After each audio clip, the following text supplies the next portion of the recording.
47 अहो आजची रात्र खाऊ काय ते सांगा मला।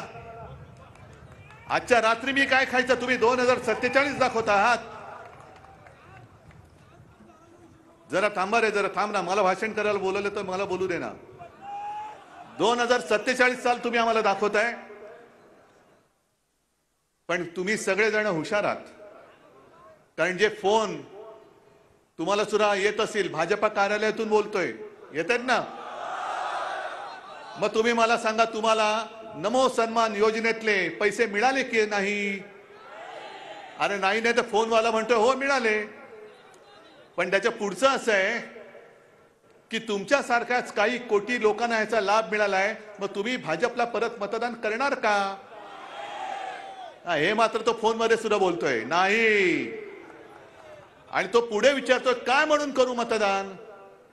माझ्या सोयाबीनला जो भाव मिळत होता महाविकास आघाडीच्या काळात तो कमी झालेला आहे, कापसाचा भाव कमी झालेला आहे, माझं उत्पन्न तुम्ही दुप्पट करणार होतात, शेतमालाला दुप्पट उत्पन्न तुम्हाला देणार होते, ते उत्पन्न दुप्पट नाही झालेलं। अवकाळी येतोय, कधी दुष्काळ येतोय, कर्जाचा डोंगर माझ्या डोक्यावरती चढतोय, काय म्हणून मी तुम्हाला मत देऊ हे मला सांगा। नमो सन्मान योजनेचे पैसे मिळाले, ठीक आहे, किती मिळाले? 6000।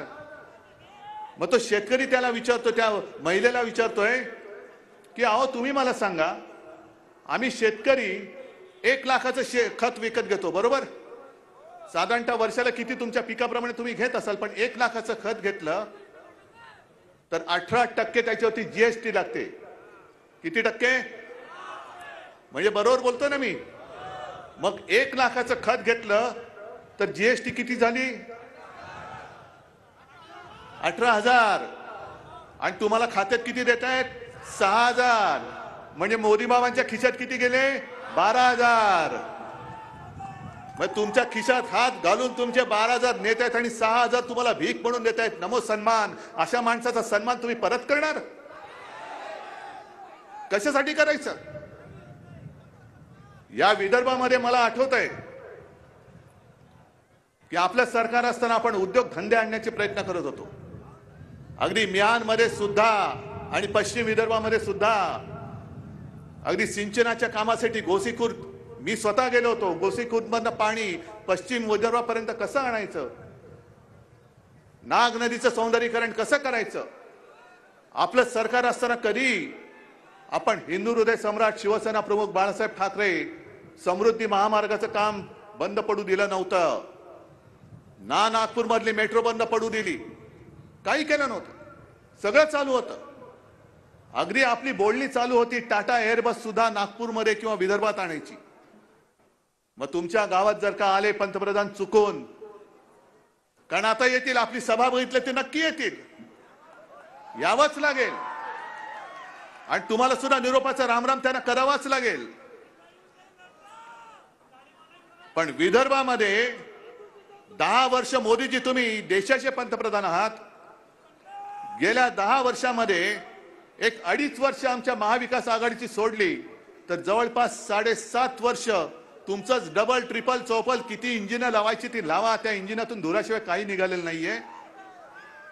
पण किती उद्योग माझ्या विदर्भात आणले सांगा, आणि किती माझ्या शिकलेल्या सवरलेल्या विदर्भातल्या मुलांना मुलींना नोकऱ्या दिल्या, त्याचा पहिला हिशोब द्या।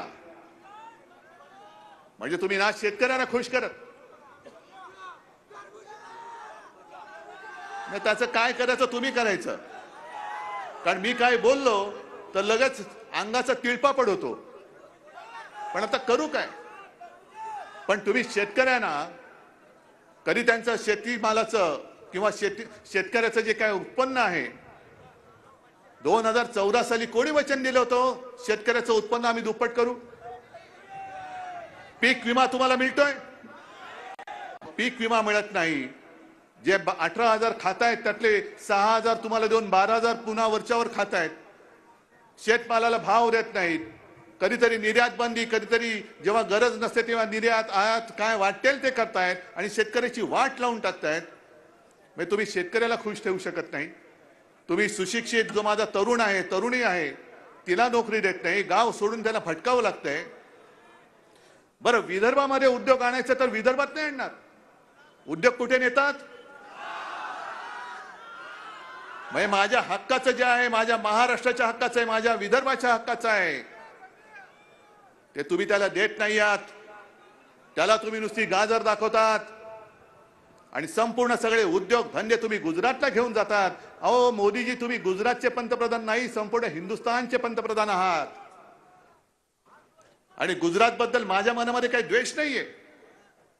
आपला उद्या इंडिया आघाडीचं सरकार येणार म्हणजे येणारच, आपल्याला ते आणावं लागणार म्हणजे लागणारच आहे.